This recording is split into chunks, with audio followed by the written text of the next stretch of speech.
Thank you very much for the kind introduction. My name is John Taylor. I'm the founder and CEO of Quotacom, an international executive search and consulting services firm specialising in digital transformation and data, an industry recognised as a diversity specialist. For the past 15 years, I've been building executive search and consulting businesses within the tech sector. Operating at CXO level, I provided strategy, organisational design and executive search to household brands such as Capgemini, Teradata and Tetra Pak. In addition, I head up Ascensa Capital, a VC incubator for recruitment and consulting startups. Therefore, Quotacom sits in a group of recruitment firms that operate in non-competitive, complementary sectors, including finance, renewable energy and insurance, life and pensions, Tautran Global, Odin Global and the Actuary Group, respectively. I'd like to start by saying what an honour it is to have been invited to speak here today at Smart Cities Week on behalf of Business Tampere, an opportunity that's come about due to a recently created services framework that provides all companies affiliated with Business Tampere access to Quotacom's digital advisory and specialist recruitment services. On that note, a big thank you to my colleague Rhiannon of Quotacom and Maggie and Teppo of Business Tampere for making today possible and allowing me the platform to share my experience at such a prestigious event. An event that's placing co-learning, development, training and strategies to foster innovation at the heart of its manifesto and hopefully opens minds to new ways of growing, collaborating and working together to achieve a smart city that everyone can be proud of. I hope that through the next 15 minutes, and if you choose to collaborate with us in the future, we can somehow add something, no matter how small, to your future strategy and achievement of your long-term business goals. So here goes. Thriving in a digital world. What a great topic. How aspirational. But what I can hear everyone asking is, what does it actually mean? And that's a very good question, because of course it means different things to different CEOs, companies, managers and individuals. I think first we have to spend some time breaking down the fundamentals of this sentence and what it means in this context. Only then can we start to look at the steps that we can take to attract, engage and retain world-class talent that can truly accelerate your digital journey, future-proof and protect your business. So let's start with thrive. To become and continue to be successful, strong and healthy. That's a simple verb I think we all understand. Digital world, on the other hand, now that's a lot more complicated. So let me put it in context of where we are currently and where we're headed in respect of digital transformation within our workplaces and industry sectors. The era of digital transformation is upon us.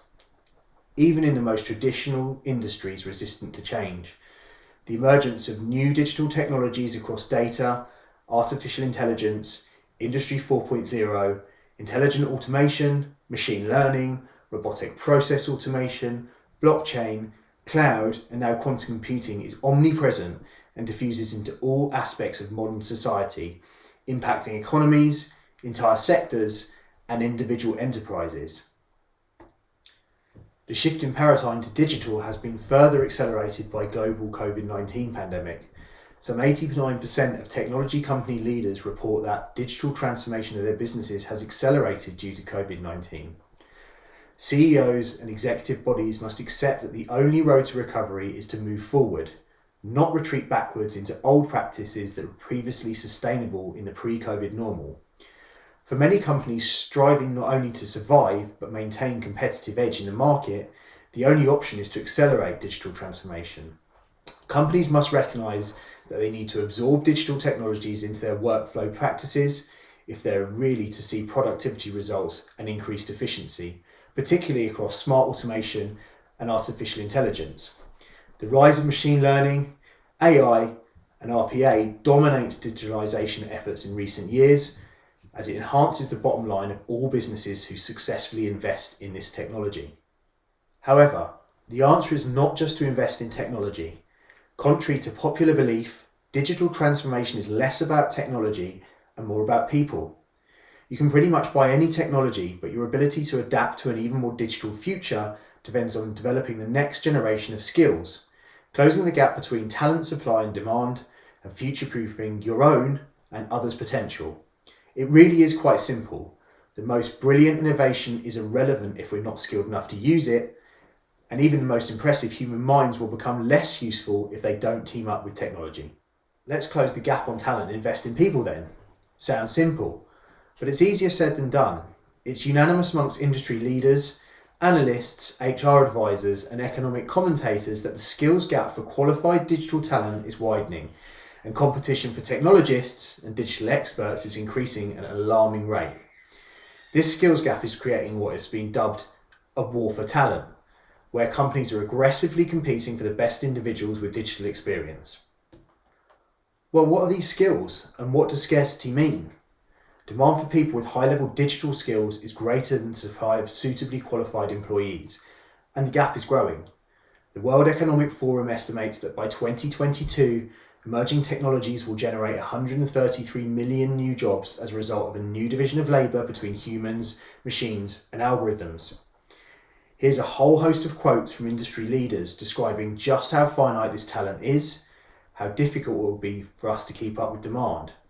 It really is quite amazing to look at the ferocious appetite and predicted growth for skills like analytics, IoT, cloud, and app and web development. But it's not all bad news. There are many success stories who've managed to turn the tide on the war for talent. I was particularly excited to have been invited to speak alongside such illustrious contemporaries.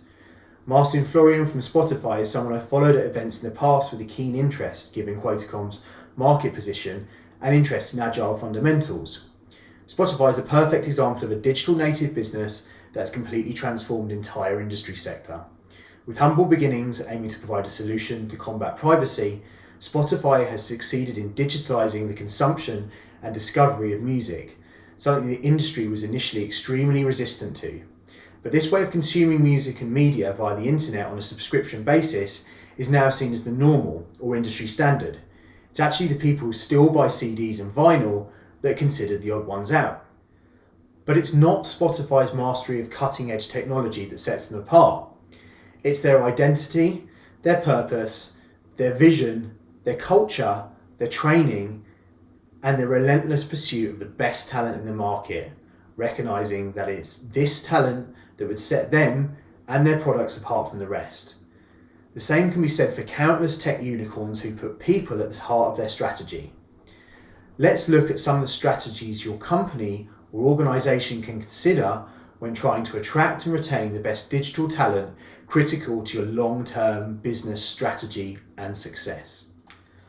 Whilst there are a number of strategies that can be employed to bolster your business with the best digital talent, and I could talk for hours with you about the merits of any of these approaches and the successes and failures I've seen with each during my career, I've chosen to explore what I believe to a certain extent can capture all of these listed topics.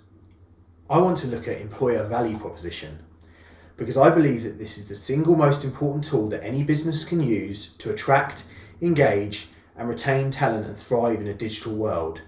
You only need to look at the companies who do these things well, your Spotifys, your Tetra Paks, your Facebooks, to understand that investing time into getting these things right is essential to maintain your company's competitive advantage.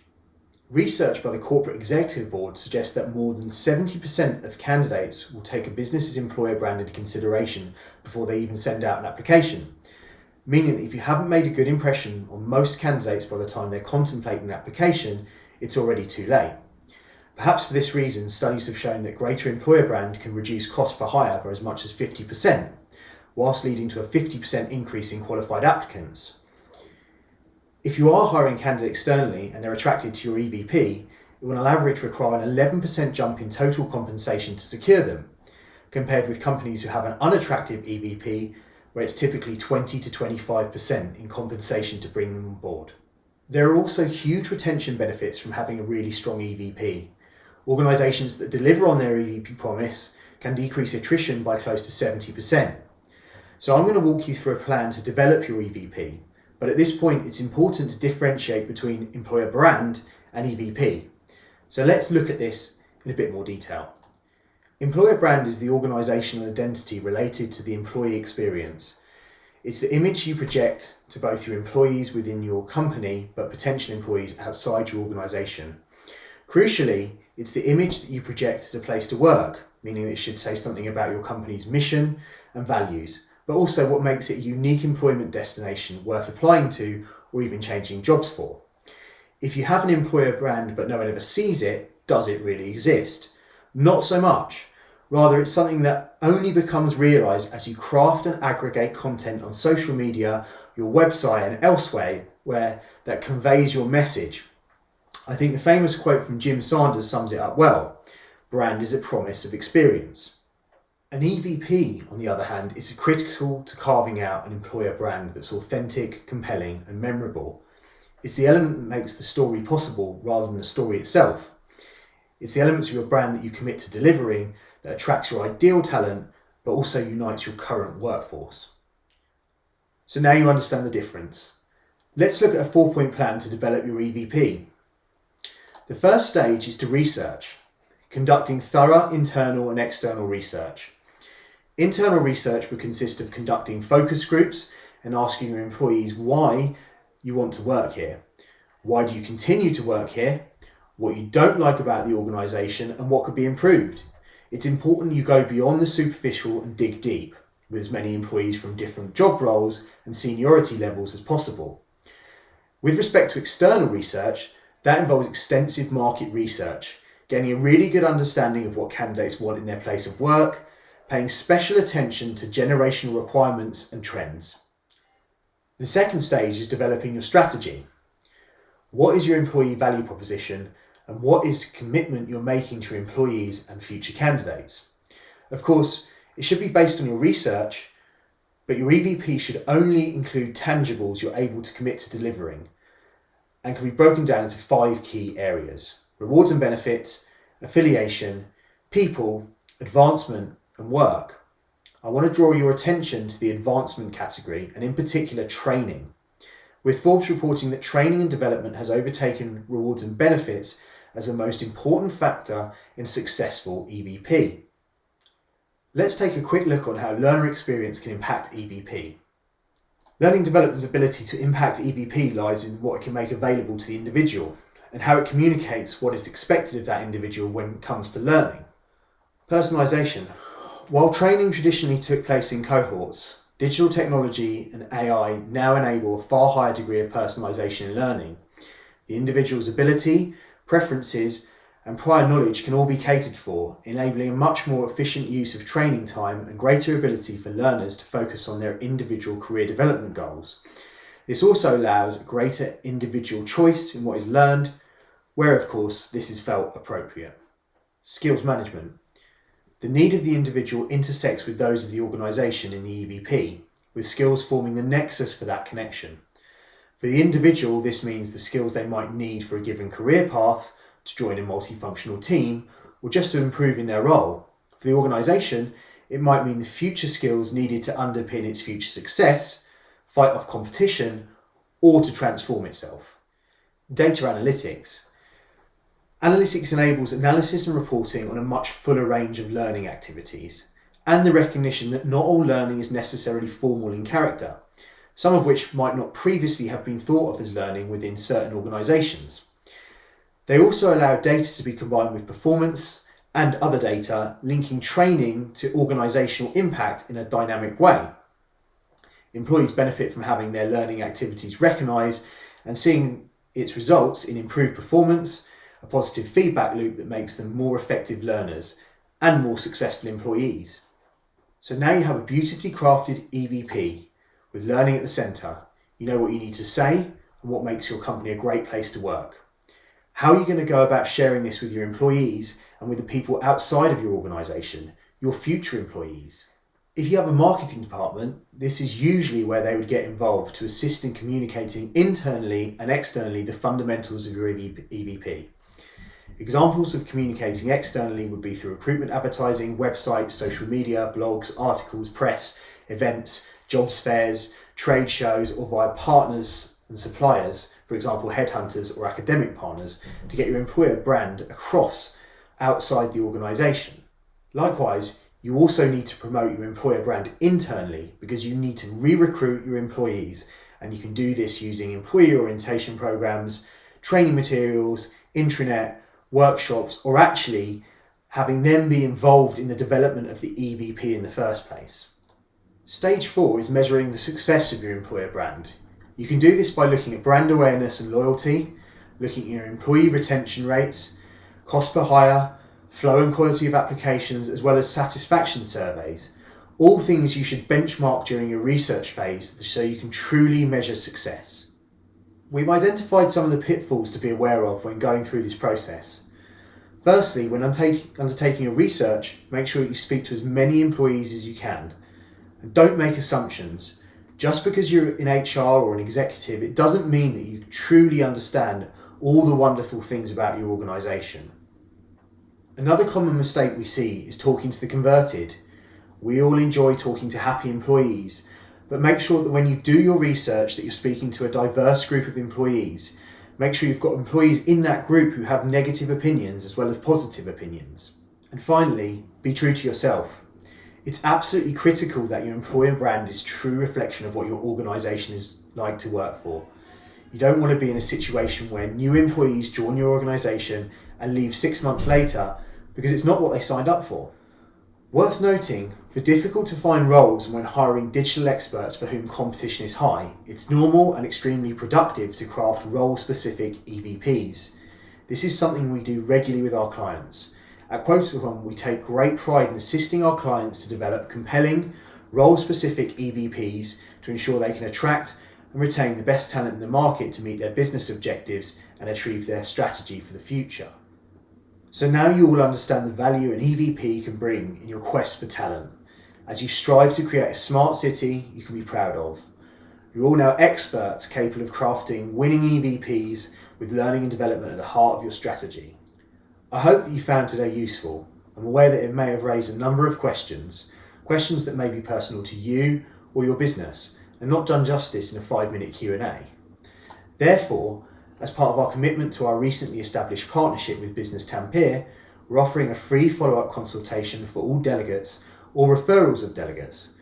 We're open to discussing any of your challenges, whether it's EVPs, employer branding, organisational design, talent acquisition strategy, leadership or diversity mandates, scale up, RPO. We'd love to hear from you. These consultations can be booked via email on jt@quotacom.com or via my colleague Rhiannon Clark, rc@quotacom.com. Just pop Smart City FCO in the subject of the email and we'll respond immediately with a scheduling link. Thank you again for taking the time to listen.